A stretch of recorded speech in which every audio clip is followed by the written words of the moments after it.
Buen día, vamos a dar continuación con la serie de experimentos con los que vamos a trabajar.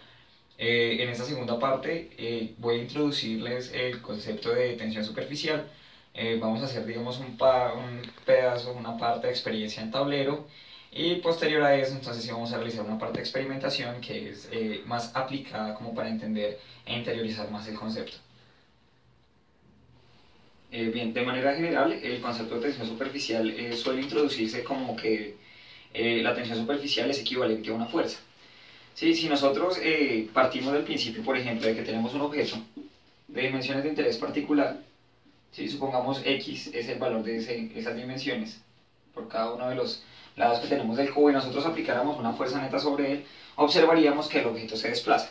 ¿Sí? Si nosotros quisiéramos no observar, o si estuviéramos esperando no observar movimiento, en este caso entonces digamos que tendríamos que hacer alusión a la inercia o a la masa que tiene el objeto. ¿Esto qué implica? Si la masa del objeto es demasiado grande y yo quiero aplicar una fuerza sobre el objeto, ¿sí? Pero pues la masa es demasiado grande, entonces el objeto va a responder, digamos, con una fuerza de igual magnitud, pero de diferente signo a la que yo le estoy aplicando. ¿Esto qué implica? Que no voy a observar movimiento.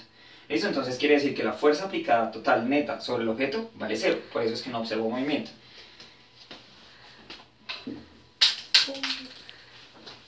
Ahora, supongamos entonces que tenemos un recipiente con algún contenido líquido particular. Entonces supongamos que tenemos agua. Y si nosotros introducimos el concepto de tensión superficial como que es una fuerza, entonces ¿qué implica?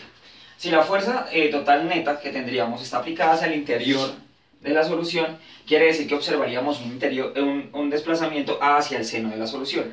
¿Sí? Si nosotros tuviéramos por el contrario una fuerza total neta aplicada hacia afuera de la solución, implicaría entonces que habría un empuje desde el seno de la solución hacia afuera. Entonces, ¿a qué nos lleva esto? O que en un caso observaríamos que el líquido se desplaza fuera del recipiente, o en otro caso entonces que el líquido, digamos, se invagina dentro del seno de la solución y observaríamos casi como un vórtex dentro de la solución. Cosa que no se observa, ¿sí? Cuando nosotros servimos un vaso de agua, entonces nosotros lo único que estamos observando, digamos, es una interfaz, una superficie, ¿sí? Y esto entonces nos lleva al concepto, digamos, a la premisa de que el concepto de tensión superficial como fuerza es erróneo. Y pues si la tensión superficial entonces no es una fuerza, ¿qué viene a ser? Entonces es ahí cuando vamos a introducir el concepto de tensión superficial como energía.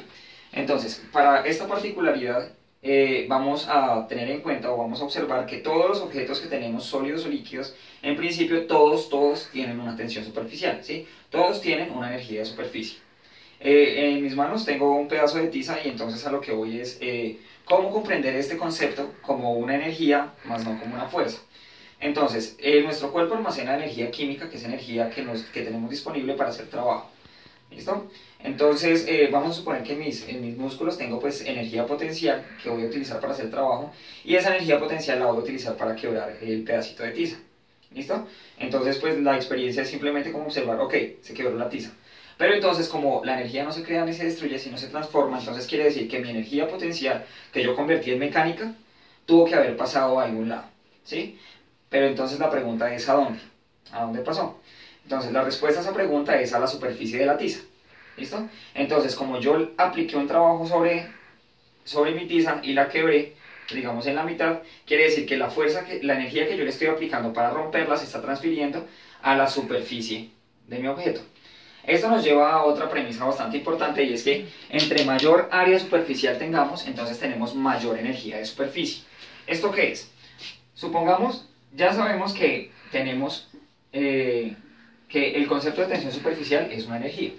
Entonces digamos que voy a calcular el área de un cubito que tengo y esto vale 1 centímetro de lado.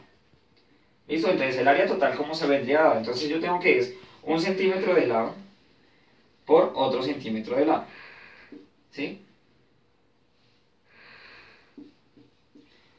Esto implica que tenemos 1 centímetro cuadrado. O sea, cada una de las caras del cubo tiene 1 centímetro cuadrado como dimensiones de área. Ahora, como un cubo tiene 6 caras, entonces cuando esto multiplicamos por 6, esto nos lleva a que tenemos un área total de 6 centímetros. 6 caras, perdón. Esto nos lleva a que tenemos un área total efectiva, digamos, de 6 centímetros cuadrados en el cubo. Querría decir que entonces tenemos 6 centímetros cuadrados, de alguna manera, por decirlo como para que se entienda, de energía. Ahora entonces, ¿qué pasa si yo llegara a dividir ese cubo, digamos, en 4 partes? Entonces voy a formar 4 cubitos pequeños a raíz del mismo cubo. Entonces vamos a hacer un zoom, digamos, sobre el cubo que tenemos ahí.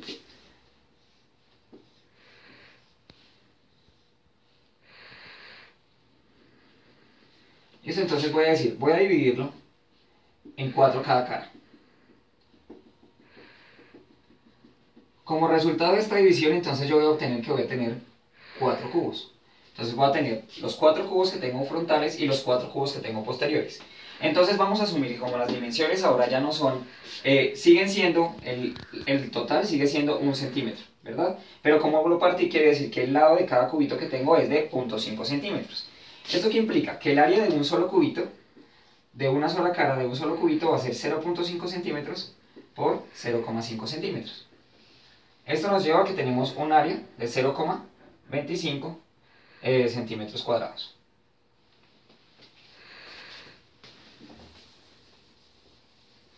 Pero como ese es el área nomás de una de las caras de cada cubito que tenemos, entonces ahora ese punto 25 lo tenemos que multiplicar por 6. Entonces vamos a coger el 0,25 centímetros cuadrados y lo voy a multiplicar por 6, que son las caras que tiene cada uno de los cubos. Cuando yo efectúo este producto, entonces eso me da 1,25, 1,5. Sí, 1,5 centímetros cuadrados. Listo, pero entonces resulta que este es nomás el área total de uno de los cubos nomás. Y tenemos un total de 8 cubos. Esto implica que cuando tenemos 1,5 centímetros cuadrados y lo multiplicamos por el total de los cubos que tenemos, que son 8, esto nos va a dar un producto total de 12 centímetros cuadrados. Lo que implica, si lo comparamos con este, es que este teníamos 6 centímetros cuadrados como área total disponible de superficie.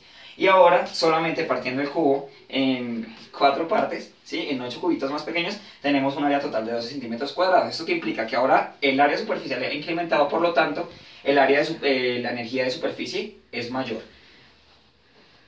Bien, la pregunta que surge ahora, entonces, es cómo corroborar que el hecho de tener una mayor área superficial implica tener mayor energía. Entonces, digamos, para introducir el concepto y para llegar a la misma conclusión, entonces vamos a realizar una pequeña experiencia que consiste simplemente en tomar una hoja de papel de cuaderno, de cuadrícula, vamos a tomar un recipiente con agua y vamos a tener tijeras. Entonces la idea es que vamos a sacar pedazos pequeños de papel, ¿sí? Vamos a tener cuadritos y los vamos a introducir, digamos, de manera aleatoria dentro del recipiente con agua que tenemos. Entonces la idea es que la superficie en principio pues no tenga mayor perturbación. Entonces vamos simplemente a introducirlos.